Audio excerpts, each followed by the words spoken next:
Live from the Pines, your favorite East Texas sports podcast, coming at you live tonight. Tonight I have special guest, McKinney Boyd High School head coach, athletic coordinator, Coach Stu Johnson. How are you doing tonight, Coach? Doing great. How are you? I'm doing great. I got to talk a little golf, get ready for the Masters with my boys, and now I get to talk about ball. The thing that people want to hear about. They don't, we love the Masters, we love golf, but we want to talk football. That's what everybody wants to know about. They want to know what McKinney Boyd's going to do this football season. New head coach coming into town. Young guy from Indiana, taking over the ropes at McKinney Boyd. Coach, tell us a little bit about you. Grew up, like you said, in Indiana. Went to high school up there and ended up going to a D3 school to play football. Thought I was going to go play baseball in college. Didn't get to play my senior year. Had a lower back injury, but my love was football and got an opportunity to play at Wabash College. Was blessed to have some amazing coaches who have done some great things. Chris Creighton was my head coach. He's the head coach now at Eastern Michigan. Neil Netherly was defensive coordinator, and he ended up retiring as the defensive coordinator at Eastern Michigan. And then my DB coach was Brian Ward, and he's the defensive coordinator right now at Arizona State. So I was blessed with great coaches. They really got me into coaching. After my senior year, I went overseas and played football in Australia with one of my best friends. We lived just off the beach in Sydney and got to travel around Australia and then played some football and kind of got the bug to continue playing and ended up overseas again in Stockholm, Sweden. And that was my first time I really started coaching. Was planning on going to law school, had other plans in mind, and got into coaching there. Coached 14, 15, 16-year-olds in Sweden. Had a great time. Went undefeated and were national champs, and I thought coaching was easy.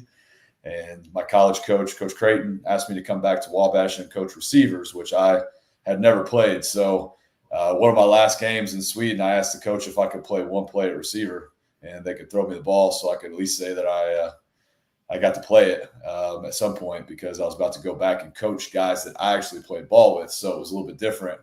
They were sophomores and freshmen when I was a senior, and, now being their coach, and just fell in love with it. Spent a year there at Wabash and then went up to Purdue under Coach Tiller. Wait. Did you catch the ball? I did. I actually scored a touchdown. You got to have all those details. So in Sweden, it was good. Football wasn't bad, but it was not college football. You know what I mean? You go from playing college football and then you go overseas. It wasn't even Texas high school football. It was definitely not Texas high school football for sure. It was the game was a little bit slower. You had basically 18 to we had guys in their 40s that were playing. So, got to go out there. I just said, hey, I'm just going to go run a fade.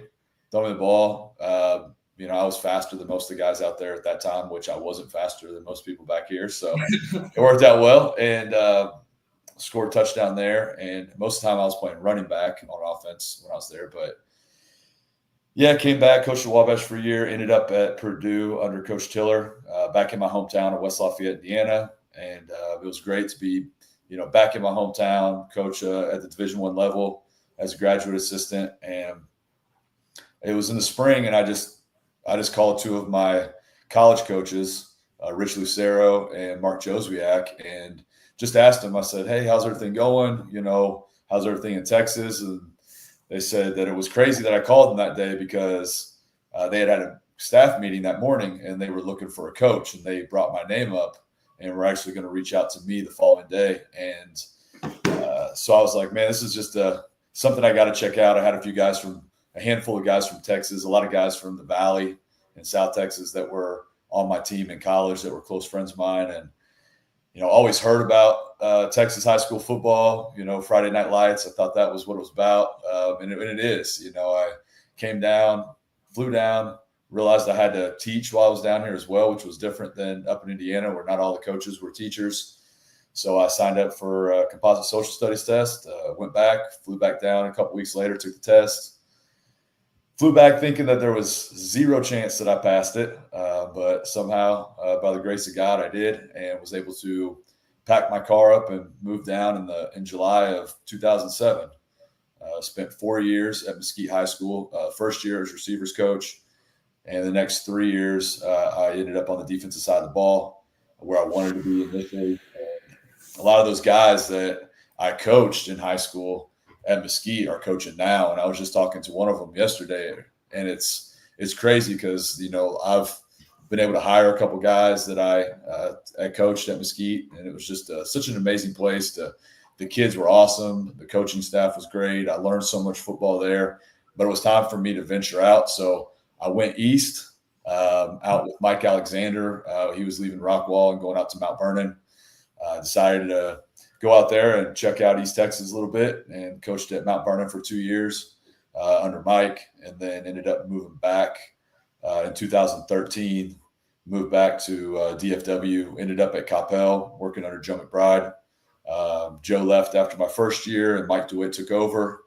I was looking to grow as a coach, and had an opportunity to go be a head track coach, and thought that the head track coaching experience was going to be good for me. So left Coppell, went to Frisco Independence. It was year 2 I was going to of a brand new school, and got to work under Kyle Story, got to work back with Jason Lavender, who I worked with at Mesquite for a little bit, and just got to meet some amazing people there. The staff that I worked with at Coppell, so many of those guys have gone on to do amazing things. You just think of the tree that Joe McBride has created that I was able to be a part of, and ended up 2 years at Frisco Independence. And then I'd gotten to know Clint Surratt. He was the OC at Lone Star at the time, and Frisco as well. And he got the head coaching job at Princeton.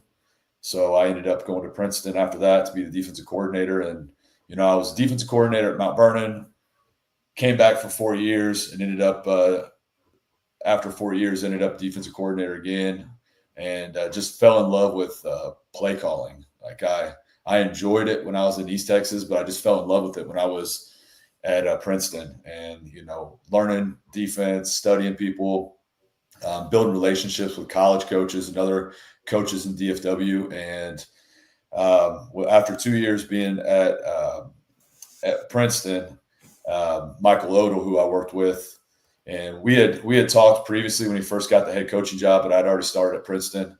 And but Michael Odell ended up reaching back out to me. He was going on year 3 at Louisville, and he had Antonio Wiley there for 2 years as the defensive coordinator, and Antonio's just been winning wherever he goes, from Wichita Falls Hershey to Coppell now. And I was able to, step into a defense that he had already built a foundation with, and was able to, end up, the first couple of years at Louisville, we were kind of transitioning from what he was doing into more of what I wanted to do defensively, and putting my mark on it. And after those first couple of years, I was able to start.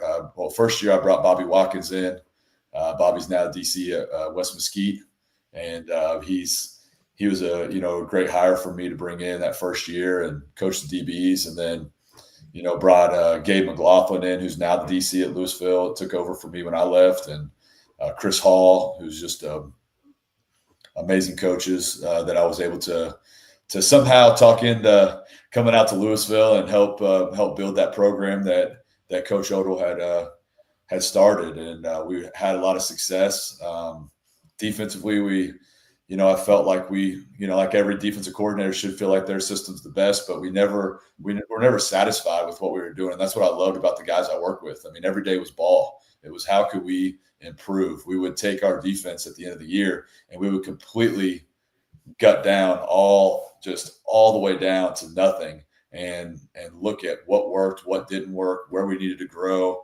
Met with the college coaches, Jay Valai up at OU. I know, sorry, but Jay Valai is one of my guys.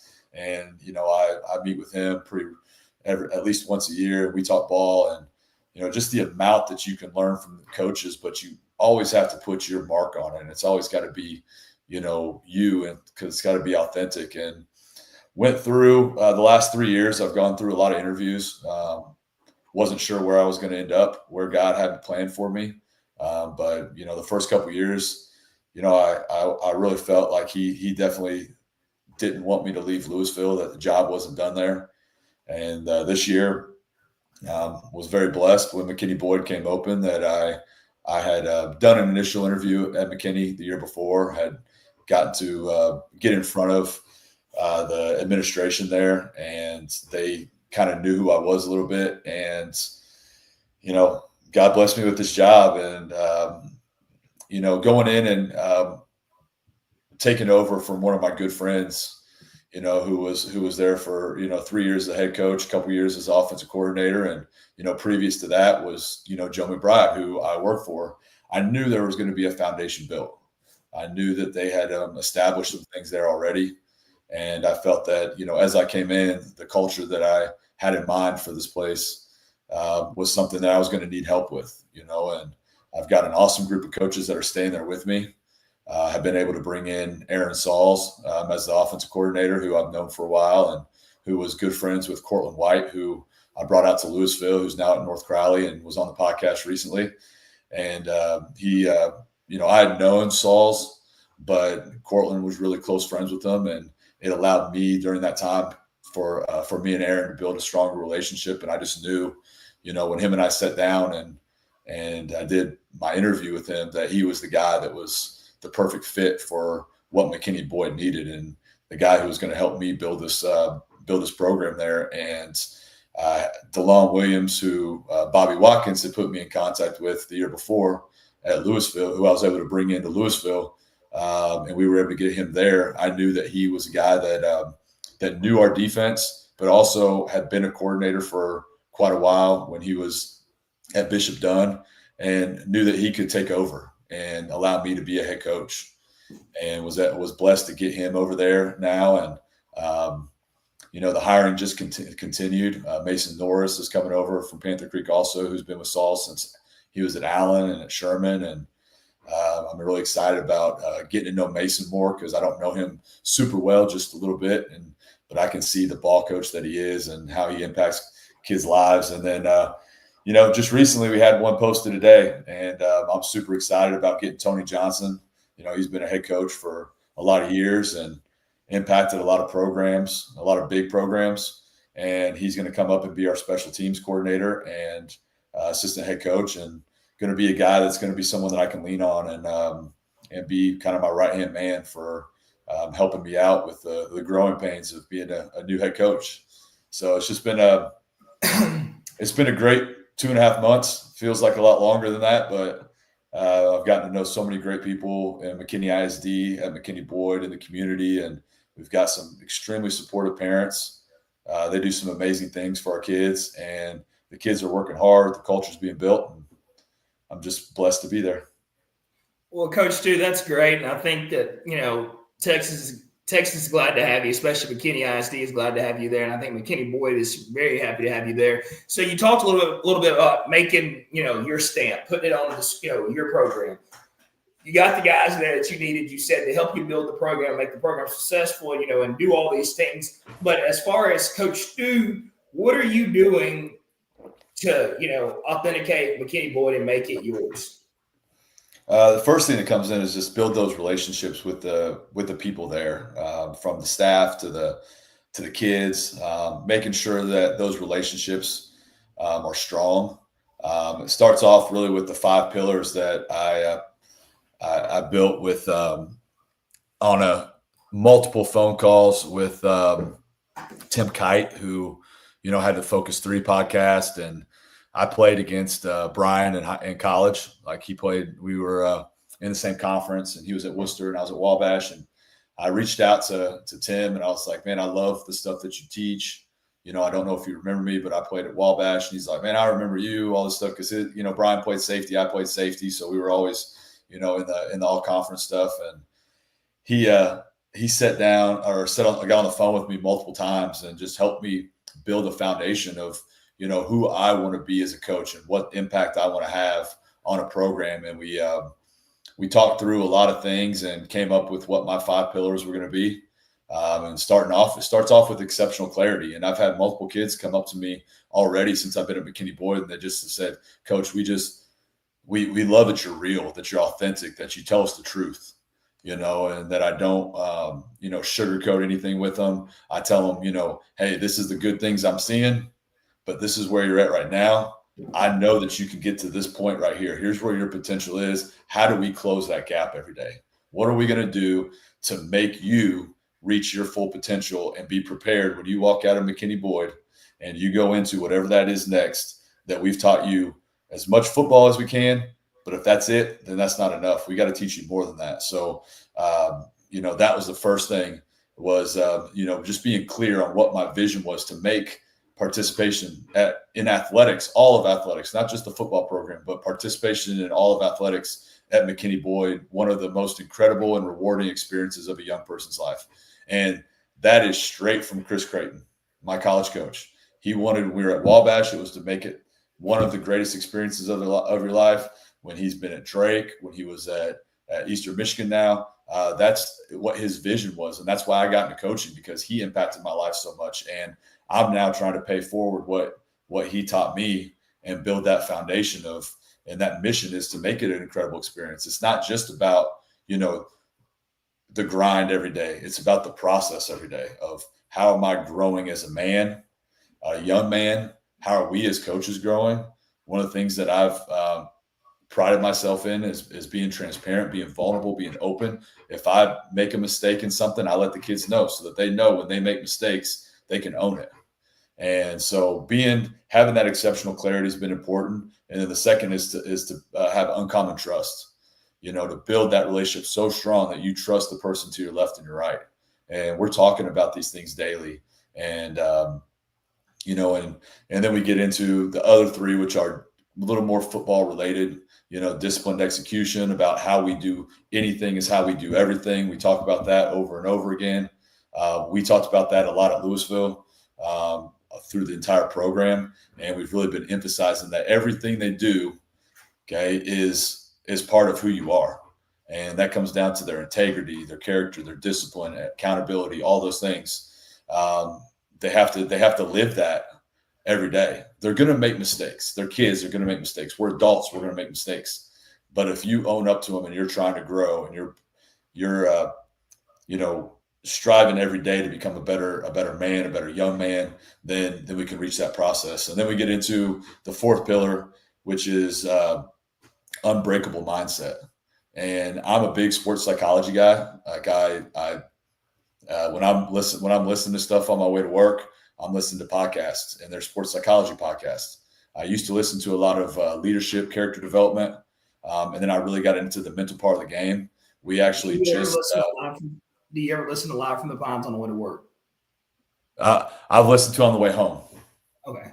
That's I get my football podcasts in on the way home, but on my way in, as I'm getting my mind ready for the day, I listen to sports psychology. But get ready for business. And then when Cortland was on, I was listening live. So when you got guys on that I know, I like to listen in live, and I'll sit there, lay in bed, and just listen to those guys and listen to you guys talk and grow from there. But sports psychology is a huge part, and I spend a lot of time trying to put stuff together. And recently, one of the guys I played college ball with has gotten into building a plan where he has a system in place to prepare not just a single player, but to prepare an entire team mentally. So we ended up investing and partnering with Mental Training Plan and MTP Academy, and our kids have started that. And we went through lesson 1 last week. This week we're going to go through lesson 2 on Friday, and they've got a little work with them, each one. But I'm excited about it. I'm excited to grow on the mental part of the game and use that to get an edge on other teams, because every elite athlete has a sports psychologist. We don't have the funds to have a sports psychologist on staff. So this program that's in place, this system that Ben Carnes has created, this MTP Academy, it's awesome. Like it's going to allow us as coaches to do the coaching part and allow us to have a sports psychologist, have a plan without having a sports psychologist there. And then the last thing is relentless effort, which to me, if you can get kids to learn what it's like to play hard and play with relentless effort, you got a chance every game. No matter who you're playing, you got a chance every game. And if you take those 5 pillars and you build your foundation off of those 5, then you can be great. So that's really where I started. And then as I was going through and I was kind of getting to know the kids and seeing the main things that we need to focus on, I saw that brotherhood was a big part. just how these kids trust each other, how they communicate with each other. So I knew brotherhood needed to be one of our just values that we have within our program. And then effort's always one for me. So I was watching, and I've studied, what they've done over the past few years, and I just felt that there were times where, the kids just weren't always playing as hard as they could. And even whether you're up or down, whatever it is, I always felt like at Louisville that our kids were going to play hard, no matter what, no matter we were up by a bunch, we were down by a bunch, whether it was a close game, no matter what. It wasn't something that we just allowed to happen. It was something that we emphasized, something that we celebrated with the kids. Like we made sure that they knew we graded in varsity games, and we're going to do this across the board for every unit. Is every single rep in a varsity game, every kid that's on the field is going to get an effort grade. And that, to me, when we started posting our top 5, started competing as units, it really changed who we were as a defense. And that we're going to take as a whole program into McKinney boys. So we started off, we got brotherhood, we got effort, and then we just got to be tough. Football's a tough game. It's for tough people. So when I had those 3 things, it was like, man, it's easy. Bet, so I hear the kids saying it all the time. We're going to make it something that we break out on. So we got brotherhood, we got effort, we got tough. And that's who we are now. So we break out to bet. The kids are excited about it.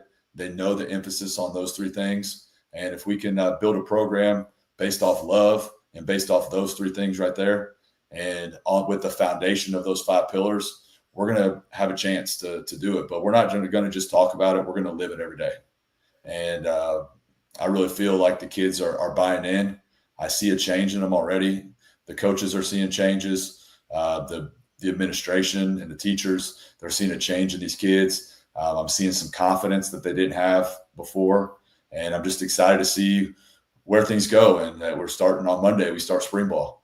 And to me, that's going to be our first test and my first real evaluation of, where we are as a program right now, leading up to the summer.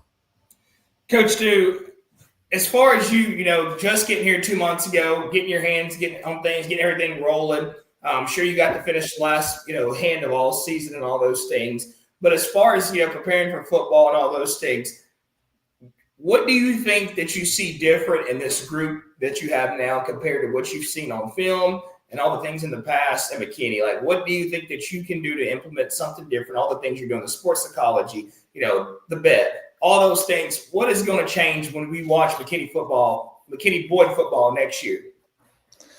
They're going to believe when they step on the field that no matter who they're lined up against, that they have a shot to win.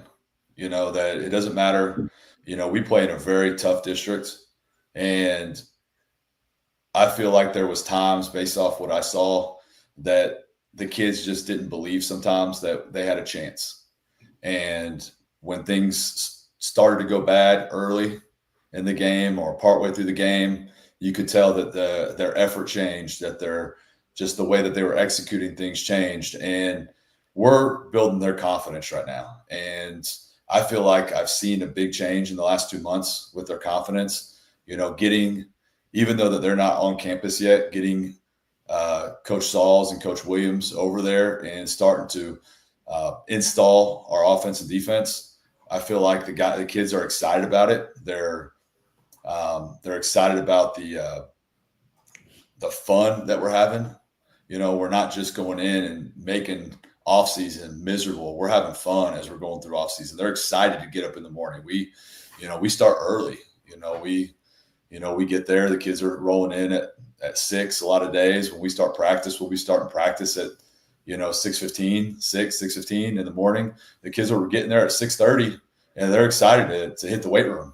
They're excited to hit the weight room for a little bit, get some agilities, and then finish up, as the school day starts, getting on some skills. And they're seeing how we're incorporating football into the offseason. So it's not just, hey, we're running through bags, we're running through ladders. We're doing it in a way that's preparing us for what football is going to look like. And we've changed up how we do the weight room, like how we how we attack it, the intensity that we're going with. And it's not perfect right now. It's not exactly, where we're going to be when we get to that point where, everything's, all the coaches that are coming on staff are there. And we've got everybody, just getting after it in the weight room and in our indoor when we're doing our agilities, but we're close, and we're closing that gap down every day.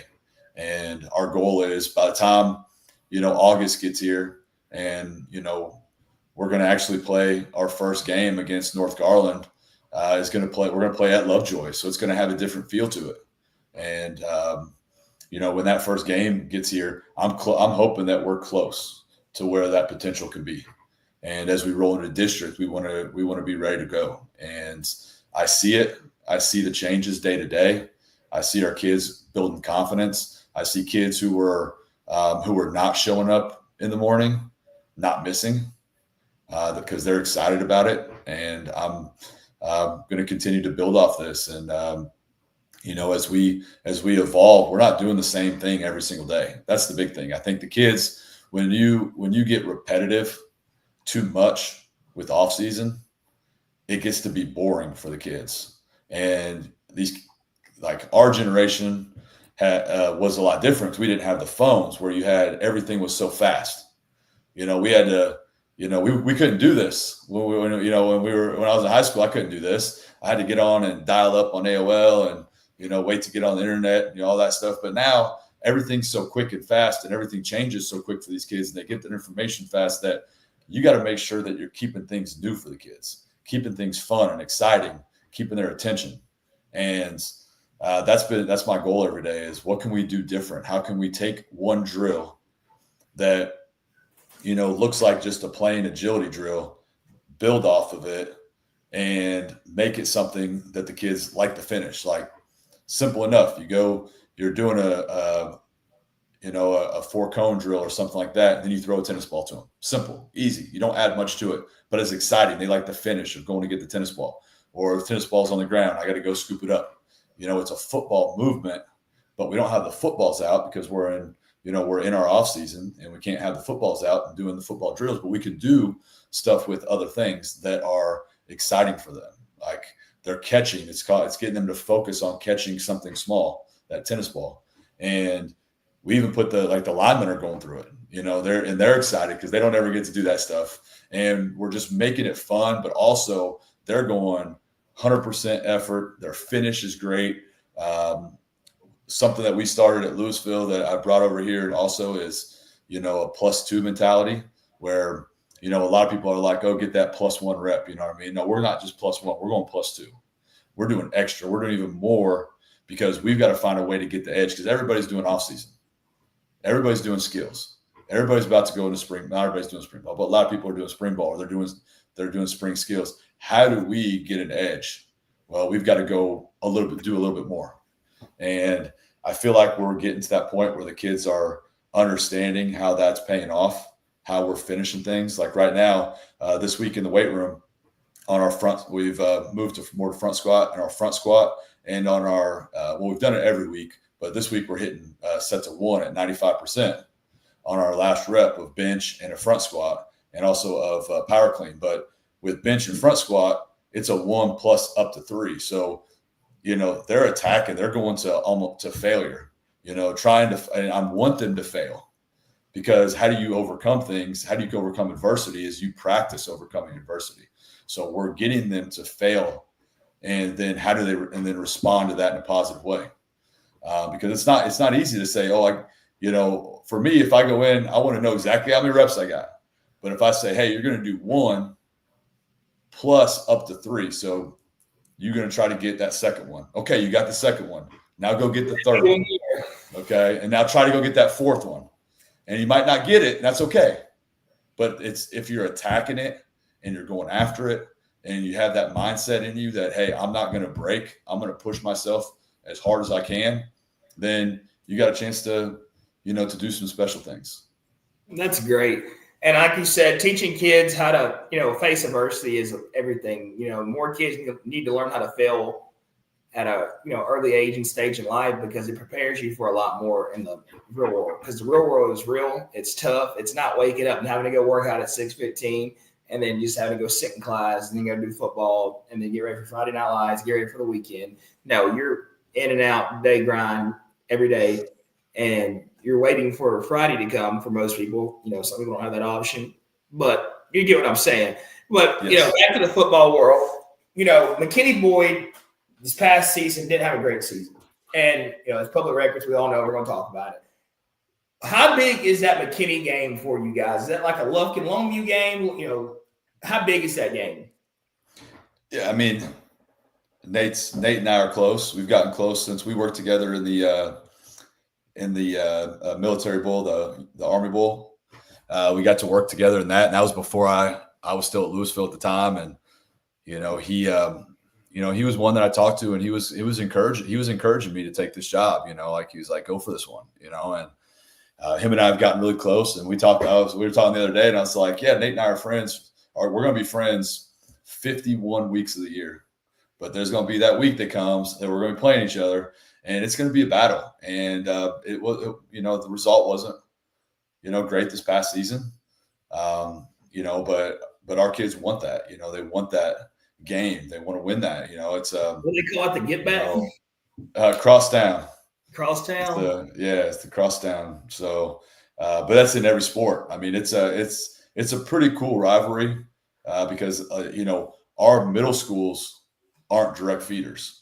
So a lot of these kids went to middle school together, and then like I was at middle school today, and I was like making sure as I was walking through, I was like, all right, making sure, just double checking to make sure that I got the right guys that are going to Boyd that I'm talking to, and I'm not talking to the guys that are going to McKinney North, because then I go to a different middle school and I got to make sure I got the guys that I know that are coming to McKinney Boyd and not the ones that are going to McKinney High. So that adds, I think, to this rivalry, because these kids grew up together. They went to middle school, played up until eighth grade. They're playing, all their sports together, and then they go freshman year, and man, they're in two different schools. And McKinney North not being, in the 6A right now, which I could see that happening pretty soon because of all the growth. But they, this just rivalry of us being so close. And I always talked to Nate. I was like, yeah, I guess I'll have to cross over 75, to come over to McKinney High. But we all three of us head coaches get along really well. I didn't really think about it until I got there that I was the oldest of the three of us. But it's going to be a fun. How old are you? 42. I was never going to guess that. Well, been lucky. So it's going to be fun. We had our rivalry at Louisville with Marcus, and I'm excited about going into the season and, playing that game. But if you look back on just the season, how close games were. I mean, there's really about 5 plays throughout that season that can completely flip, what this record was for McKinney Boyd last year. So, let's say Plano East, Rock Hill, Plano, Princeton. And, if you want to be technical, you can look at, some of the first half stats compared to the second half stats you just had to finish. Yeah. And that comes down to mindset, how the kids attack the game, how they handle reps, adversity. That all plays a big and it's big plays that change that, And so, our goal is going to be on defense. We're going to try to limit the explosives, and force teams to make mistakes as we're attacking them. And then, offensively, we're going to be explosive. We got guys that can be explosive. We got, some good speed. We've got some guys that can make plays, and, we've got some returners up front. And I feel like, going into, I truly believe that, we've got the ability to overcome those set of plays that completely, very easily, instead of 3-7 could have been 6-4, you know what I mean? Or could have been, it's so close to getting to that point, but it's also how you change the mindset of getting these kids to believe that when they walk into that game and that we're going to win that game. And, it doesn't matter if some things go bad during the game. It's how are we going to respond and how are we going to overcome that adversity? And that comes from how you do off season, how you put kids in adversity and get them to fail and then get them to see how they respond and come back after they make mistakes and not scared to compete.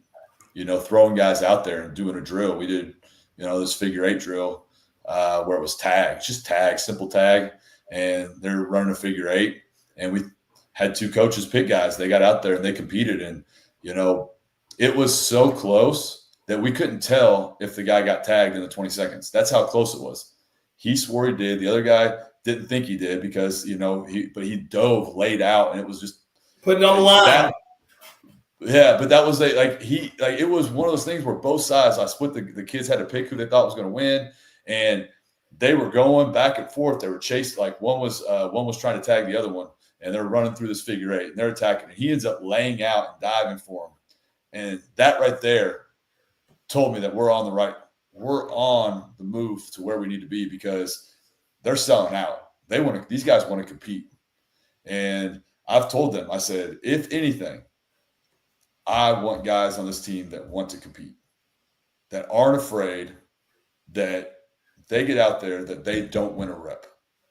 They're trying to win the rep. They're going to do everything they can to win that rep. But if they get beat, they're not afraid of failure because that's going to help them grow in the future. Because at the end of the day, I put 2 guys out there. One of them's got to lose, and one of them's going to win. So how do they handle that? And how do they do everything they can to make sure that, okay, I didn't win this rep. I want it again. I want to go again. And that's the mentality that I'm, trying to bring to McKinney Boyd, and that the coaching staff that we're working together to find ways to be able to install that within this program. That's great.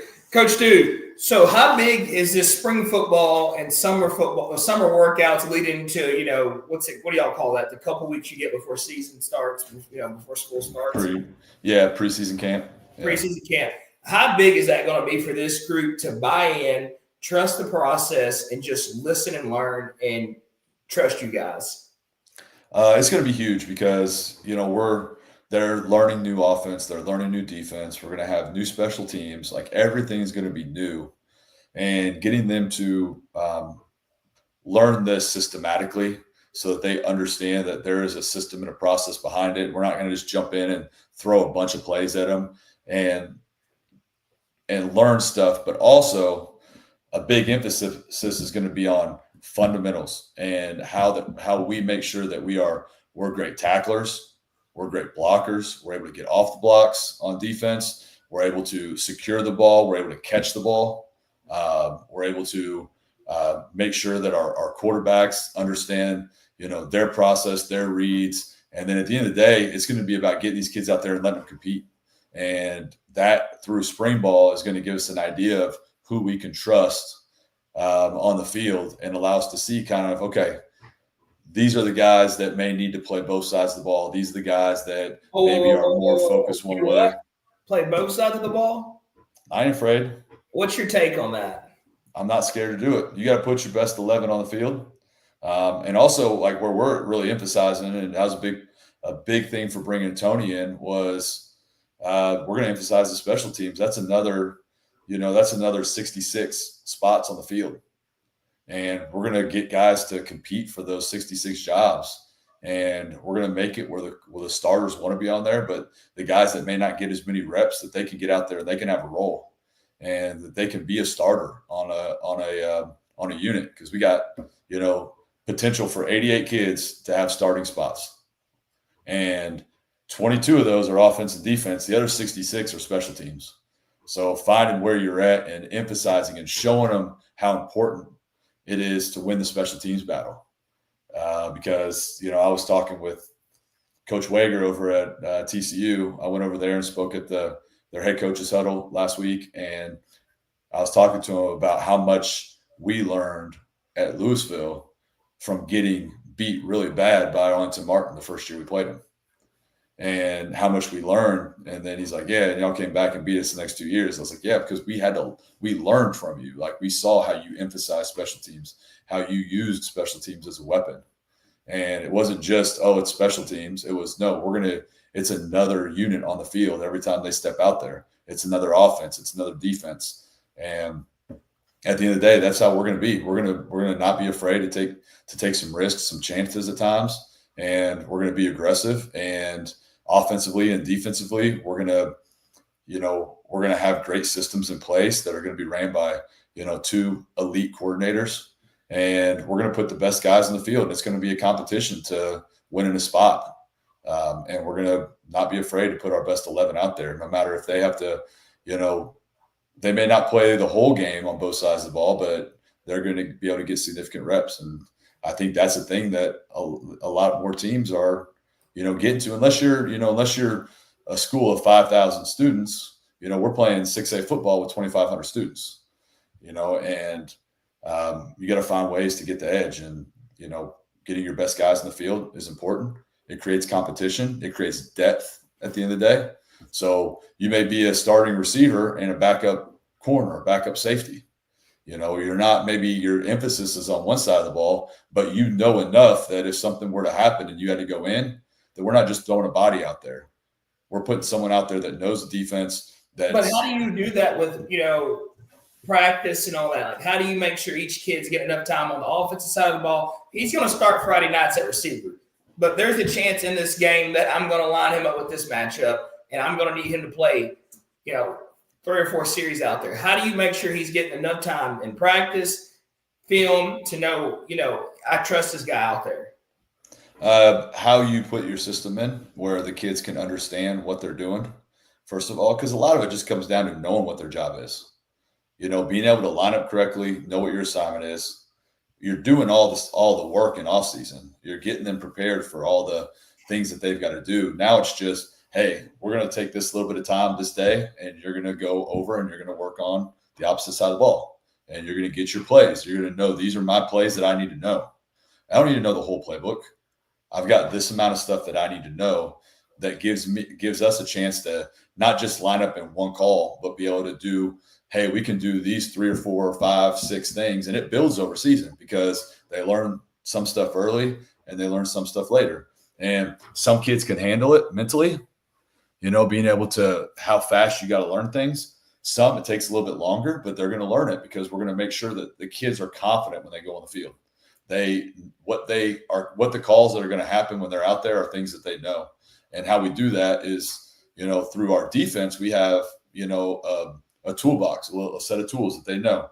And in their toolbox, they know this technique, this technique, this technique, and they may have 3 to 5 techniques that they have to know. And then they teach those kids those techniques, and then you just get them to apply those techniques based off the call. And so you gotta agree, some kids are just athletic enough and you're just ballers that you can say, hey, I want you to go out there and I don't want him to catch the ball another time. Or, hey, I want you to stand right here and you're going to read this and I want you to go make that play. Like, you just have some kids that are just talented enough. Obviously on the collegiate level, NFL level, shout out to Travis Hunter, all the things he's doing. It's great. I will respect it. You don't really have to do those things. You have the depth. Like you said, you're a 6A school with 2,500 kids. You have schools out there, Allen. How many kids Allen have? 5,000 plus? Well over 5,000. Yeah. Like, that's another thing I want to ask you. How do you think a school like Allen, I'm sure there's a rule in the UIL that you have to have your seniors on the varsity roster, correct? It's whether it's a written rule or unspoken rule, like no one plays seniors on sub-varsity. So. Okay. So you're guaranteed they're carrying 70 seniors. Wouldn't you agree? Easily, yeah. We graduated 48, 43. They got to be carrying 30, 40 more. Okay? Yeah, I've been there for their senior night. It takes a long time. Exactly. You have 2 to 3 freshmen at Allen that are going to travel with that varsity roster. You probably have 5 to 8 sophomores that you got to take with you. Wouldn't you agree? Yeah. You got 10 to 20 juniors that you've got probably more than you probably got 20, 30 juniors you're carrying. How do you, as an AD head football coach, how do I schedule buses? Schedule buses. You got one. You want to have some coaches that can drive. That's the main thing. You got to have some coaches that have some CDLs just to make it better for the districts. To have those guys on staff. But you travel with your buses. I mean, we traveled with I think 4 at Louisville, but like the last bus was mostly like managers. All and I have to remember, if you were in the DFW area, you're not traveling, 2 to 3 hours away to go play. No, it's not that far travel. That is very true. I didn't think about it like that. That is very true. What's the max travel you have? An hour? Yeah, and that's because you got traffic and stuff like that. Yeah. I mean, for us, man, I don't even like looking at just our districts. I mean, you go to Plano, you got Plano schools, you got Allen, you got Princeton, you got Prosper schools. I mean, it's the travel. The McKinney game, like you could, if. Well, that's all at our stadium. We share the stadium. Y'all share a stadium. But yeah, we got an amazing stadium that we. Yeah, y'all have to bus. Yeah, y'all just got that really nice stadium. Y'all have to bus there, right? Yeah. It's 10 minutes away, so it's not bad though. It's not bad, but you still got a bus there. Yeah. Okay. Back to what you were talking about and all those things. McKinney Boyd, like you said, all the things we just talked about. Leave my mind back together. How do you prepare your kids to go play, these schools that are right by each other? You have a short bus ride. You don't have all the travel. You don't have to go through all the travel and duties and all that thing. You don't have to leave school early probably. Mm-hmm. So, like, how do you keep these kids focused and locked in on game day? I mean, once you get them after school, you just have stuff constantly. You have your break time in between. So you may give them, hey, come down. You got 15 minutes, just kind of unwind, have some music playing, have them relaxed. And then, hey, at this time, you're up there. We're about to go through team meeting, then special teams. And then you go into, maybe it's time to feed them. And then you go into offense and defense meetings. So, defensively, we would do, when I was at Louisville, we would do a visualization where I would have 25 minutes where I'd just let the kids just lay it out. We had our coach's office is what we used because it had carpet. We would let the kids just lay out all over the place, just relax. I took them through a visualization. I had a set script that changed based at certain spots based off who we were playing. So I would go through, a couple series of visualization, starting off with warm up and having them go out in pregame warm up. And I would talk through it and their eyes are closed. A lot of them fell asleep. But for these kids, it may be the most time that they actually get just sitting and relaxing because they've been through school, they've been in classroom, we're doing all this stuff. We just get them relaxed and just let them lay there. So even if they fell asleep, I was fine with it. There was kids snoring. I wasn't worried. I kept to my scripts. As long as they were relaxed and quiet. As long as they were relaxed and quiet. And I always told them I was speaking to their subconscious. Is what I told them. I was like, you could be asleep, but I'm still speaking to your subconscious. And I would read through this. And then at the end, the big thing was it was a slow wake up. So we would go around, we would tap on their shoulders, and we would just say, hey, it's time to get up. Tell them, and I would read through and I would tell them, hey, I want you to slowly open your eyes, slowly sit up, and we go through breathing again. Because we started off the beginning, we would go through a breathing exercise before we got into me reading through the visualization. And then at the end, we would go through the breathing again, like nice and slow breathing in through your nose, out through your mouth. I would pace them on it to keep it slow. And then I would have them stand up. You just reach up to the sky on your toes, then reach down to your toes. And we would do 3 sets of that. And they would just be nice and relaxed. And then they'd break. And I think that was usually maybe time to go eat, get their food. And then we would do a virtual walkthrough. So I didn't like to take them outside and do like an actual walkthrough. I wanted to keep them off their feet as much as possible pregame. So Coach McLaughlin had this awesome slides that he had built actually during COVID, where it had NFL players and you could move them around on the PowerPoint so we could put the formations that we were seeing. So you had like Jerry Rice and like different guys at different positions, and we would put we would put the starters in the front. We'd go through, we would talk through everything. You know what I mean? Like we would go through a couple series like that now. So they did the relaxed visualization. Now they're doing a visualization where they're alert, they're communicating, they're going through everything. So you take time up by doing different things. And it keeps their attention because you're not just giving them all this time, because you don't want to just have them sit around. And then they have that time when they get to the game. You get them to the game. Now you get there early enough where they can get taped, they can relax, they can do all those things and get their mind really locked in, ready to go. And I always felt like majority of that time went pretty fast. Now, home games, we weren't traveling anywhere. We were right there. So the home games always seemed a little bit longer, while you're getting there. But I don't want to send the kids off, to go off campus or do anything like that. We want to keep them there. Coach, we'll run a Chick-fil-A real quick, then right by my house. Yeah. And be right back. Yeah, we don't want that. We want them eating what we have there. That's something that we've purchased for the reason of it's going to be the best thing to prepare them for a 4-quarter game. Especially with a lot of times you eat significantly before you play the game.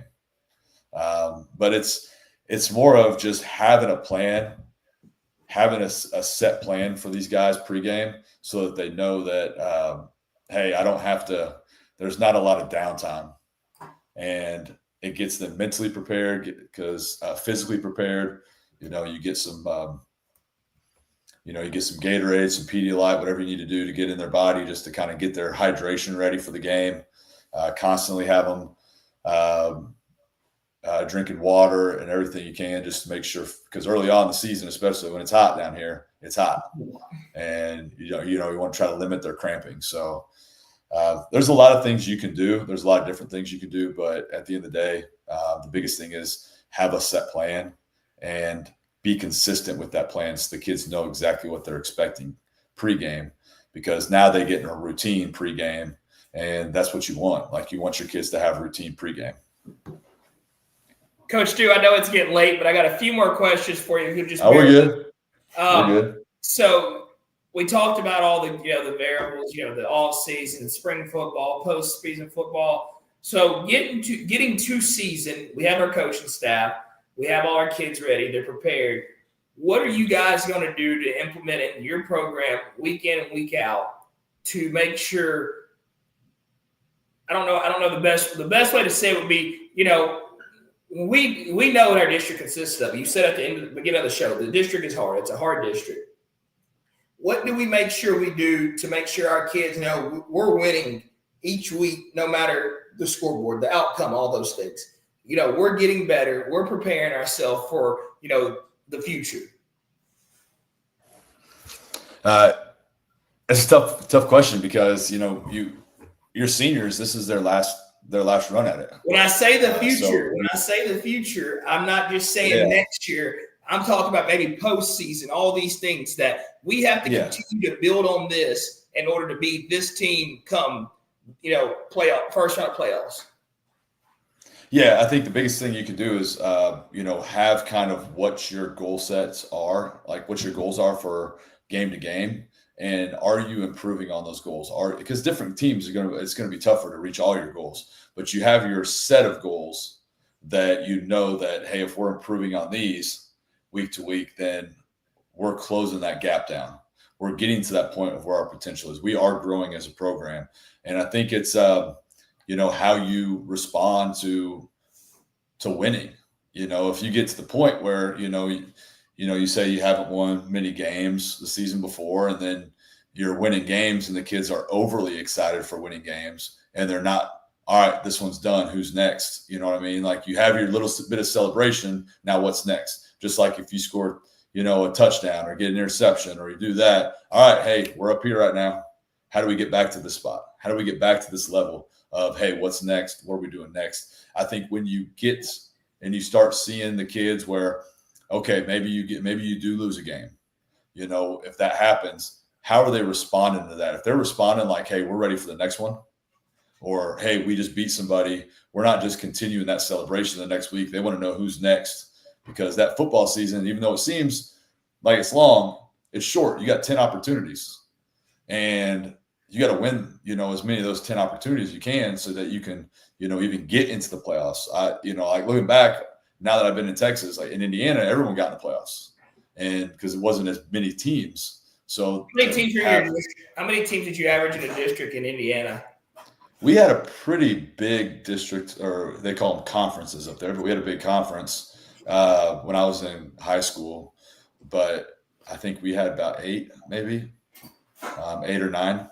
So you didn't really have a lot of preseason games. You kind of went into it, but then you were going to get in the playoffs. You know what I mean? But if you were one of, like my senior year, we were 3-7. You know what I mean? And we first round we're playing Carmel High School, which we had 1,450, around 1,400, 1,500 students, and Carmel was like 4,000. You know what I mean? So there was a big gap in the highest division in Indiana at that time. I think they've changed it up a little bit, but you knew you were getting in the playoffs. Here, you got to win those games to get in the playoffs. So I think how you respond to everything is extremely important. How you look at are we growing as a program? Are we making less mistakes? Are we handling adversity?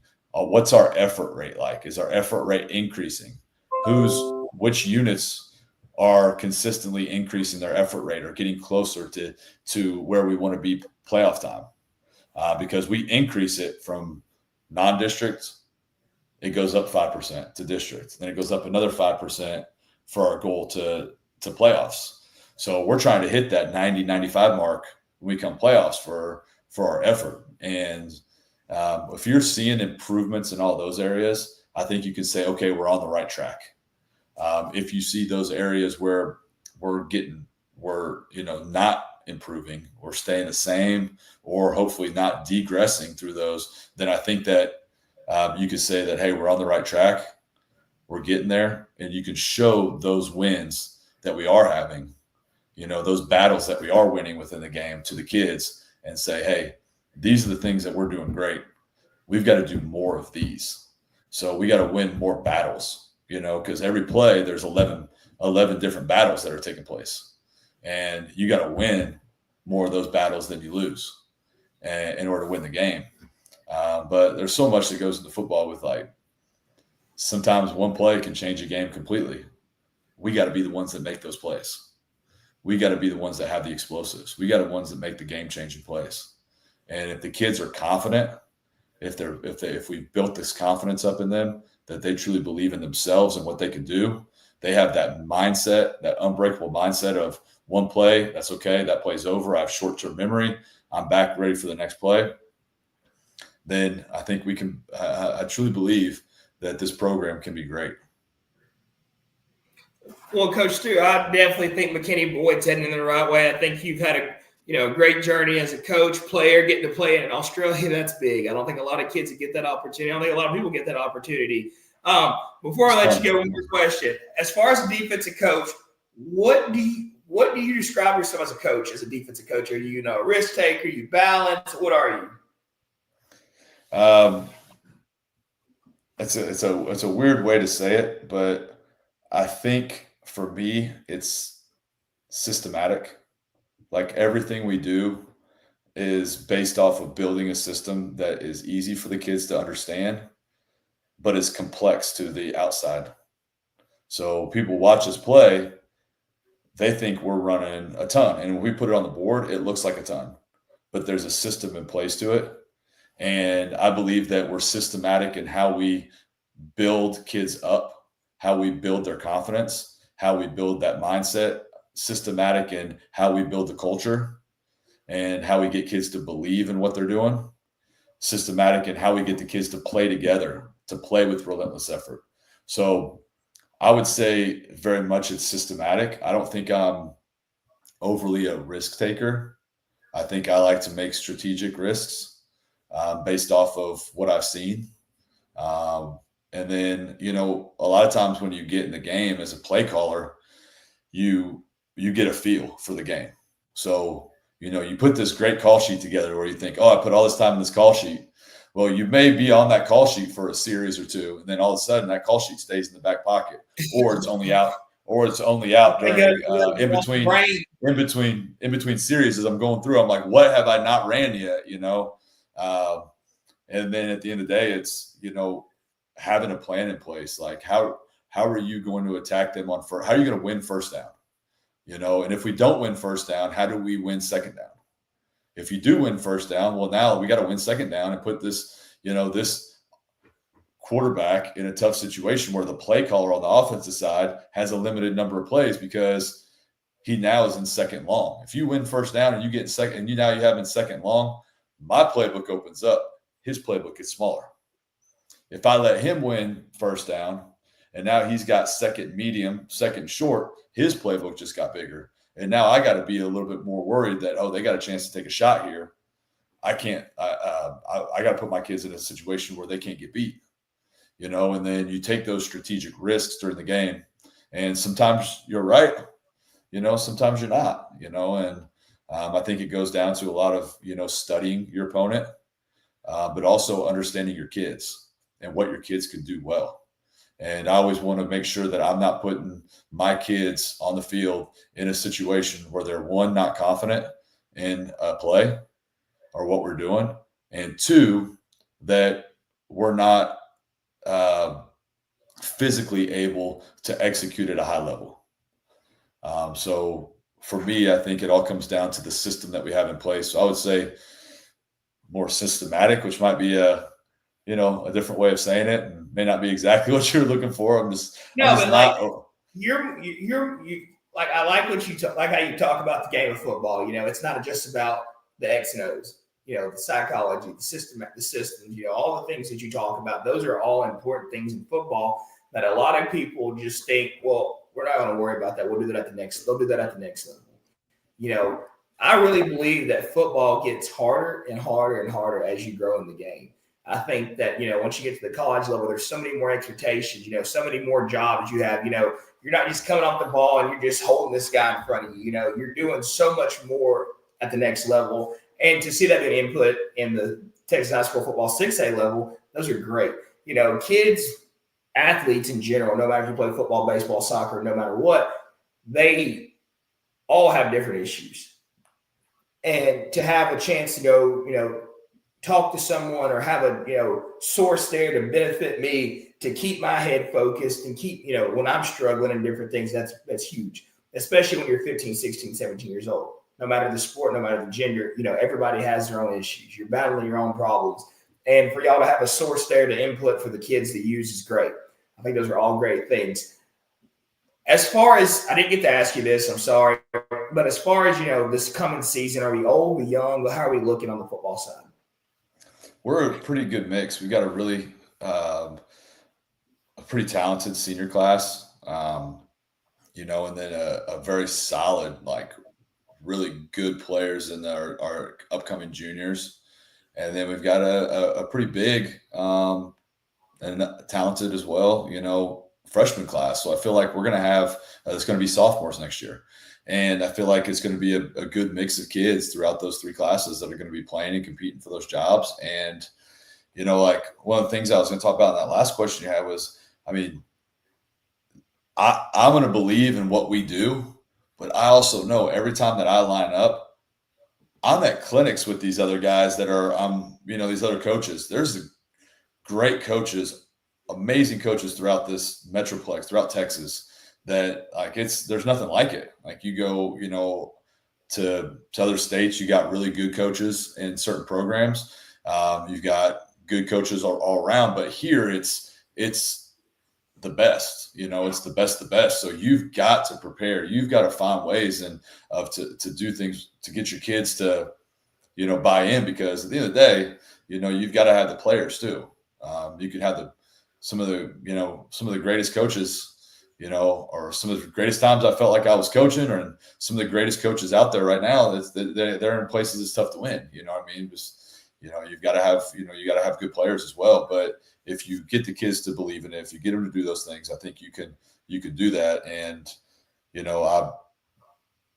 moving forward with this season and, where we're headed, our 3 classes that are coming up, are going to all have to play an important role at different positions and as depth at different positions because, especially early on, like we talked about earlier, it's hot. You've got to be able to rotate guys in, and that's why you got to build depth. And we're going to need this spring to see who those guys who may not be a 1, may not even be a 2, but do they have a role? Like, and what is that role? Like, are they going to buy into that role? Like, their role may be on special teams. Their role may be a scout team player, but every single person in our program has to understand that they have a very important role in this program. Some guys got to go out and be the scout team player. Some guys got to go out and be the backup. And then you got a small number of guys on offense and defense who are the starters. And then if you're one of those backups, you need to be putting yourself in a place to be a starter on a special team and finding what your role is. And I'm really excited about this season just because of the good mix of the 3 classes that we have. And, we've got a pretty solid, I'm excited about our incoming freshmen as well and where we're headed as a program with them. And it's going to be a fun season. And I'm excited to see where we're at for these next 4 weeks as we go through spring ball. And then we'll finish that out on May 9th with our spring showcase. Well, Coach Stu, before I let you go, I'm going to put you on the hot seat. I can figure out how to work this. You're a defensive guy. We're going to ask you. We're going to see what you have to say about this. Can you see it? No. Is it not working? Oh, it's starting to. Is it working now? There's something up. Oh man, what we got going on here? This is the commercial. It's with Liberty Mutual. Whoa! Very funny, Limu. Doesn't even look like me. What do you see? It's kind of cutting going through. I see what you got. You got Coach Sark and Coach Flood, all that stuff going on out here. Yeah, what do you see right now? What are you looking at? Your DC on the sidelines, McKinney lines everything up like this. In my mind, if I see them bunched down, it's because they're wanting to cross people across, and they're working to try to find space. Like right now, where's the space? I look up top right now. I don't like the way that looks with the corner inside and all that space out there outside the hash. I know, like, personally, when people get into these bunch type formations, I got the things that I like to attack what they do to put ourselves in position. But I'm sitting here thinking right now, there is someone about to get open. I don't remember this specific play, but I'm guessing someone's about to get open on the top side of the screen outside the hash. I'm not worried. They got the 2 sniffers in there. We're going to load the box up. And then they sneaking somebody out. Is that what they did? Okay, it's kind of cutting through. It's not real smooth. Let me get back. Let me see. Go back to the beginning. Can you not see it? No, it's pretty choppy. Yeah, see, they're sitting guys out wide. Those guys are inside. They're going out. Teams bunch people down to create their own space. Man, wide open. Go back down. Go back to the beginning. I couldn't see the formation very well. It was very blurry.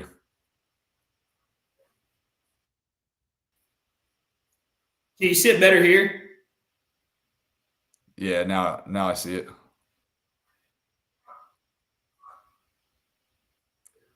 That's a good little flood type concept, getting guys out in the flat. Let's see. I can see it. I can see them good on how they got them out in the flat. So you say when you see, the bunch. What are you saying in your mind of your defense? I'm wanting us to make sure that we're not giving up the space on the outside, because when teams widen you out, they're widening you out to get things inside. When they bunch it down, they're looking to find ways to either cross, bring guys to one side, get everything outside the hashes. And for me, a lot of times these coaches come up with they're going to draw up a new play every week. I don't know if Texas had ran that play before, but if they hadn't, then that's just one you got to know where's the space. The space is out by the numbers. You got to make sure you got guys in the flat and over top outside the numbers because that's where they're going to attack. So, like guys like Sark and Coach Flood, how are they that creative?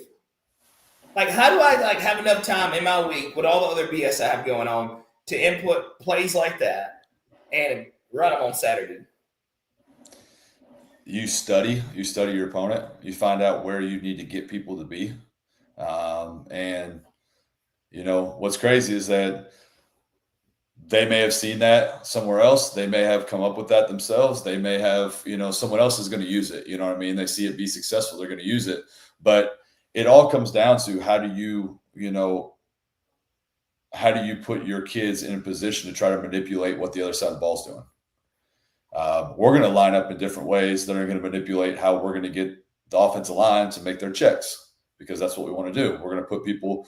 We're going to give you may give the impression on defense of a very heavy box inside of a lot of guys, but then make sure that you're spreading out as the ball snapped. You may make it look like you don't have a light box, but you have other guys fitting. Offensively, they're putting people in different positions to try to find an attack space because at the end of the day, there's 11 guys on that defense right now.